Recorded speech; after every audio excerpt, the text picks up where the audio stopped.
அதாவது அந்த கொதி வரா மாதிரி இருக்கும் இல்லையா, அப்போ வரும்போது நம்ம ஆஃப் பண்ணால் போதும். ரசம் கொதிக்கக்கூடாதுன்னுவாங்க. ஸோ லைட்டாக மஞ்சள் தூள் போட்டிருக்கேன்.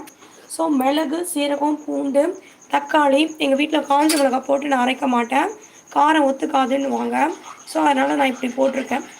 மிளகு, சீரகம், பூண்டு, தக்காளி இதெல்லாம் போட்டு நல்லா அரைச்சிட்டு புளியை நம்மளுடைய ஊற வச்சுட்டேன்.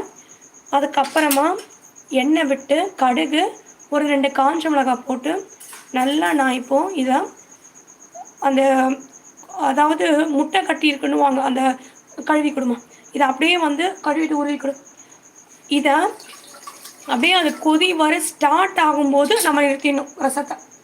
அப்படி இருந்தால் தான் ரொம்ப டேஸ்ட்டாக இருக்கும். போடுமா இப்போ அதில்.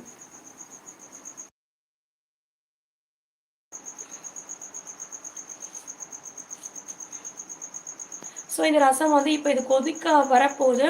ஸோ இப்போ நம்ம என்ன பண்ணணும், நல்லா மிளகு, சீரகம் போடுவாங்க. மிளகு, சீரகம், பூண்டு, தக்காளி, காஞ்ச மிளகாய் போட்டு நான் அரைக்க மாட்டேன். காஞ்ச மிளகாய் போட்டு அரைச்சா ரொம்ப காரமாக இருக்கணுவாங்க, அதனால் நான் அதை போட்டு அரைக்கல. இதை மட்டும் போட்டு அம்மியில் அரைச்சா நல்லாயிருக்கும். ஸோ நான் வந்து மிக்சியில் தான் அரைச்சிருக்கேன். அரைச்சிட்டு அதுக்கு முன்னாடியே நான் புளியை நல்லா ஊற வச்சுட்டேன். ஸோ அந்த புளியை ஊற வச்ச புளியை நல்லா கரைச்சிட்டு அதுக்கப்புறமா இப்போ நான் அரைச்சேன் இல்லையா, மிளகு, சீரகம், பூண்டு, அதுக்கப்புறமா தக்காளி போட்டுருமா, அதெல்லாம் போட்டு நல்லா இப்போ நான் கரைச்சி ரெடி பண்ணி வச்சுட்டேன். அதுக்கப்புறமா நான் கேஸ் பற்ற வச்சு எண்ணெயை நல்லா காய வச்சு அதுக்கு பிறகு நான் கடுகு, 2 காஞ்ச மிளகாய் போட்டு தாளிச்சிட்டு அது கூட கொஞ்சம் பெருங்காயத்தூளும் போட்டிருக்கேன். கருவேப்பிலை, கொத்தமல்லி போட்டு நீங்கள் இறக்குனாலும் சரி, இல்லை நீங்கள் எண்ணெயிலேயே போட்டு அந்த கருவேப்பிலையை பொரிச்சாலும் அது உங்கள் இஷ்டம் தான். அதுக்கப்புறமா நான் இந்த அரைச்சது இது எல்லாத்தையுமே எடுத்து இப்போ நான் இதில் போட்டுட்டேன்.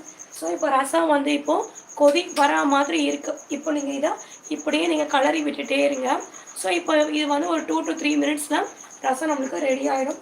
ஸோ இப்போ மழை காலமாக இருக்குது. மழை காலத்தில் இந்த ரசம் வைக்கிறது ஜீரண சக்திக்கு ரொம்ப ரொம்ப நல்லது. எல்லாத்துக்கும் மேலே ரசம் வந்து எந்த ஒரு குழம்பு செஞ்சாலும், நான்வெஜ் செஞ்சாலும் சரி, வெஜிடேரியன் செஞ்சாலும் சரி, ரசம் எப்போவுமே இருக்கும். அந்த மாதிரியான ஒரு ஹெல்த்தியான ஒரு குழம்புன்னு சொல்லலாம், இல்லை நம்ம ஒரு சூப்புன்னு சொல்லலாம், தண்ணி மாதிரி இருக்குன்னலாம். ரசத்துக்கு வந்து இந்த மிளகு ரசம் வந்து அவ்வளோ ஒரு சூப்பராக இருக்கும் உண்மையிலேயே. ஸோ அந்த ரசம் தான் இப்போ நம்ம பண்ணிகிட்ருக்கோம். ஸோ இன்னும் ஒரு 2 to 3 மினிட்ஸில் ஆயிடுச்சு. ஸோ கொதி வர மாதிரி இருக்குது. கொதி வர மாதிரி இருக்கும்போது நீங்கள் கேஸ் ஆஃப் பண்ணிவிட்டு அதுலேருந்து எப்போவுமே கேஸில் எந்த பாத்திரமும் வைக்காதீங்க. கொதிக்கிற சூடான பாத்திரம், அதை இறக்கி நீங்கள் கீழே வச்சுடுங்க ஃப்ரெண்ட்ஸ். ஸோ இப்போ நல்லா இது வந்து கொதி வருது, பார்த்தீங்கன்னா உங்களுக்கு நல்லா தெரியும். பாருங்கள், it is about to boil. ஏன்னா அந்த ஓரத்தில் கார்னர்லேயே உங்களுக்கு நல்லா தெரியுது. ஸோ இது நல்லா இப்போது கொதிக்க ஆரம்பிக்க போகுது. இது நல்லா கொதிக்க ஆரம்பிக்கும் போதே ஆஃப் பண்ணிடணும். கொதி வரக்கூடாது. அந்த நுரை கட்டுதுன்னுவாங்க இல்லையா, இப்போவே பாருங்கள் நல்லா அந்த நுரை மாதிரி இருக்குது. ஸோ அது நல்லாவே கொதி வர முன்னாடி கேஸை நம்ம ஆஃப் பண்ணிடணும். அப்போ தான் நம்மளுக்கு அந்த மிளகு, சீரகம், பூண்டு, தக்காளி, காஞ்ச மிளகாய், புளி, உப்பு, மஞ்சள் தூள் இது எல்லாமே நம்மளுக்கு உடம்புக்கு ரொம்ப ரொம்ப நல்லது. ஸோ அது எல்லாமே நல்லா இறங்கி அந்த ரசத்தில் ரொம்ப நல்லாயிருக்கும் நம்ம சாப்பிட்றதுக்கும். ஸோ கொதி வர ஆரம்பிச்சிருச்சு பாருங்கள், கிட்ட காட்டுறேன். ஸோ நல்லா நுரை வந்துருச்சு, கொதி வர ஆரம்பிச்சிச்சு. ஸோ இப்போ நம்ம கேஸை நம்ம ஆஃப் பண்ணிடலாம். ஸோ இப்போ நான் கேஸை ஆஃப் பண்ணிட்டேன் பாருங்கள். அவ்வளோதான். கொத்தமல்லி இருந்துச்சுன்னா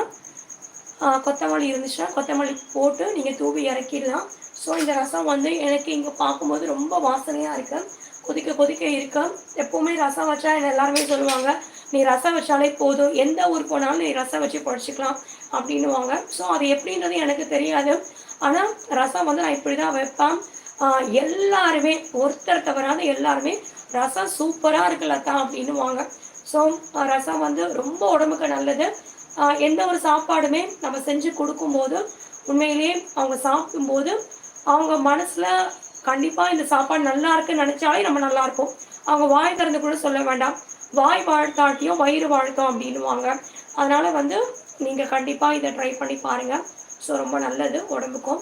ஸோ எங்கள் வீட்டில் நான் இப்போ சாதம் வடிச்சிட்டேன், ரசம் வடிச்சிட்டேன், அப்பளம் பொரிச்சு இப்போ நாங்கள் சாப்பிடுவோம் ஃப்ரெண்ட்ஸ். காலைல சாப்பாடு செய்யலாம், ஏன்னா அவர் வேலைக்கு கிளம்பிட்டதுனால சீக்கிரமாக நாங்கள் இப்போ நைட்டும் எல்லாமே கும்பலாக உட்காந்து சாப்பிடுவோம். Thank you friends, have a great day. This is Latha.